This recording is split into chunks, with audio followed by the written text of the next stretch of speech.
उस दिन भारी बारिश हो रही थी। पुरी के जगन्नाथ मंदिर में भक्तों की भीड़ भी कुछ कम थी। पुजारी ने अभी अभी भगवान जगन्नाथ को भोग अर्पित किया था और बाकी की सेवा पूजा में व्यस्त थे। इतने में एक अमीर व्यक्ति मंदिर में दाखिल हुआ। उसके कपड़े और पहनावे से उसकी समृद्धि साफ झलक रही थी। यह व्यापारी हैदराबाद से आया था और उसका नाम था जगत सेठ। वह जगन्नाथ जी का परम भक्त था और उन्हीं के दर्शन के लिए यहाँ आया था। जगत सेठ ने मंदिर में प्रवेश किया और देखा कि भगवान को भोग अर्पित किया जा रहा है। उसने सोचा, भगवान को दिया गया भोग तो सामान्य है। मेरे पास इतना धन है कि मैं सबसे महंगा और स्वादिष्ट भोग अर्पित कर सकता हूं।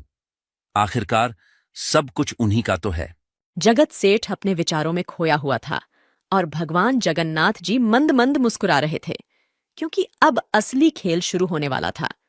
जगत सेठ ने पुजारी से बात की। पुजारी जी, मैं दूर से आया हूं और मेरे पास बहुत धन है। मैं चाहता हूं कि भगवान को मेरे नाम से सबसे महंगा भोग अर्पित किया जाए। यह सुनकर पुजारी खुश हो गए और बोले, अवश्य सेठ जी, भगवान जगन्नाथ सबकी इच्छाएं पूरी करते हैं। आप बताइए, क्या भोग अर्पित करना चाहते हैं? जगत सेठ ने एक थैली में 1 लाख रुपए दिए और कहा, ये लीजिए पुजारी जी, इस थैली में 1 लाख रुपए हैं और ये सारे जगन्नाथ जी के भोग के लिए है। लेकिन मेरी एक शर्त है। शर्त कैसी? पुजारी ने आश्चर्य से पूछा। अभी मैं कुछ दिन यहां पुरी में ही हूं। मेरी शर्त यह है कि यह जो 1 लाख रुपए की धनराशि मैं आपको दे रहा हूं, वह सारी की सारी धनराशि केवल एक ही दिन में मेरी नजरों के सामने खर्च होनी चाहिए, और वह भी सिर्फ जगन्नाथ जी को भोग लगाने के लिए। यह सुनते ही पुजारी पांडा के होश उड़ गए। उन दिनों दूध 4 पैसे प्रति लीटर और घी 50 पैसे का होता था। लाख रुपए का भोग बनाना मुश्किल था। जगन्नाथ जी को तो प्रिय है चीनी और मक्खन, लेकिन इतने सारे पैसे सिर्फ चीनी और मक्खन पर कैसे खर्च कर सकते हैं? तो बस इसी उलझन में उलझे हुए पंडों ने यह निर्धारित किया कि अब हम सीधे जगन्नाथ जी से ये पूछेंगे कि वो आखिर क्या खाना चाहते हैं। और उन्होंने जगत सेठ को यह बात बता दी। यह सुनकर जगत सेठ भी खुश हो गए।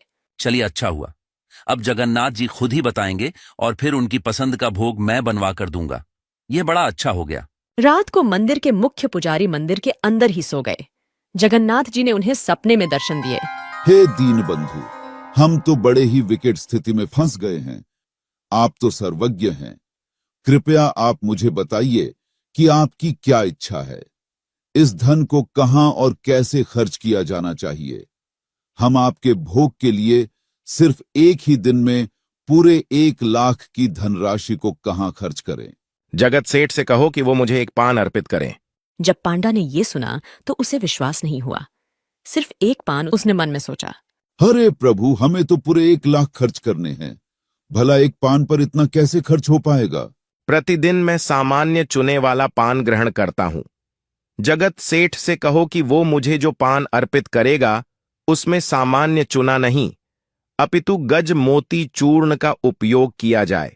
यह पान ग्रहण करने के पश्चात मैं बताऊंगा कि अब मुझे क्या खिला सकते हैं। ऐसा कहकर प्रभु अदृश्य हो गए। सुबह पुजारी ने जगत सेठ को यह बात बताई। यहाँ आपको हम बता दें कि गज मोती अत्यंत दुर्लभ था और हजारों में से किसी एक हाथी के मस्तक में पाया जाता था। अब ऐसी दुर्लभ चीज कहाँ मिलेगी? यह सुनकर जगत सेठ चिंतित हो गए। सोचने लगे, अब यह गज मोती वाला चूर्ण कहां से लाऊं? उन्हें कुछ समझ नहीं आ रहा था। फिर थोड़ी देर में अचानक उनके मन में विचार आया। चेहरे की लकीरें सीधी हो गईं और आंखों में आंसू आ गए। और क्यों ना आते, उन्हें अपने भूल जो समझ आ गई। भगवान, मैं कितना मूर्ख और पतित हूं। मेरे प्रभु के साथ मैंने यह कैसा अपराध कर दिया। मैं कितने घमंड के साथ भगवान को भोग लगाने के लिए आया था, लेकिन मैं तो भूल ही गया कि वे तो संपूर्ण भौतिक और आध्यात्मिक दोनों सृष्टि के स्वामी हैं। उन्हें मैं क्या अर्पित कर सकता हूं? मुझे अपने धन का घमंड था, लेकिन वास्तव में मैं तो इतना गरीब हूं कि उन्हें एक पान भी नहीं दे सकता।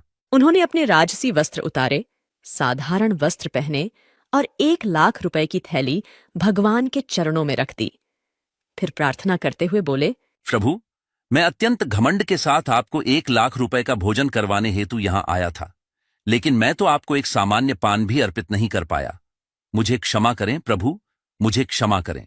जगत सेठ की भक्ति देखकर भगवान प्रसन्न हो गए और इसलिए भगवान जगन्नाथ को गर्भगंजन भी कहा जाता है, जो भक्तों का गर्व चूर चूर कर देते हैं।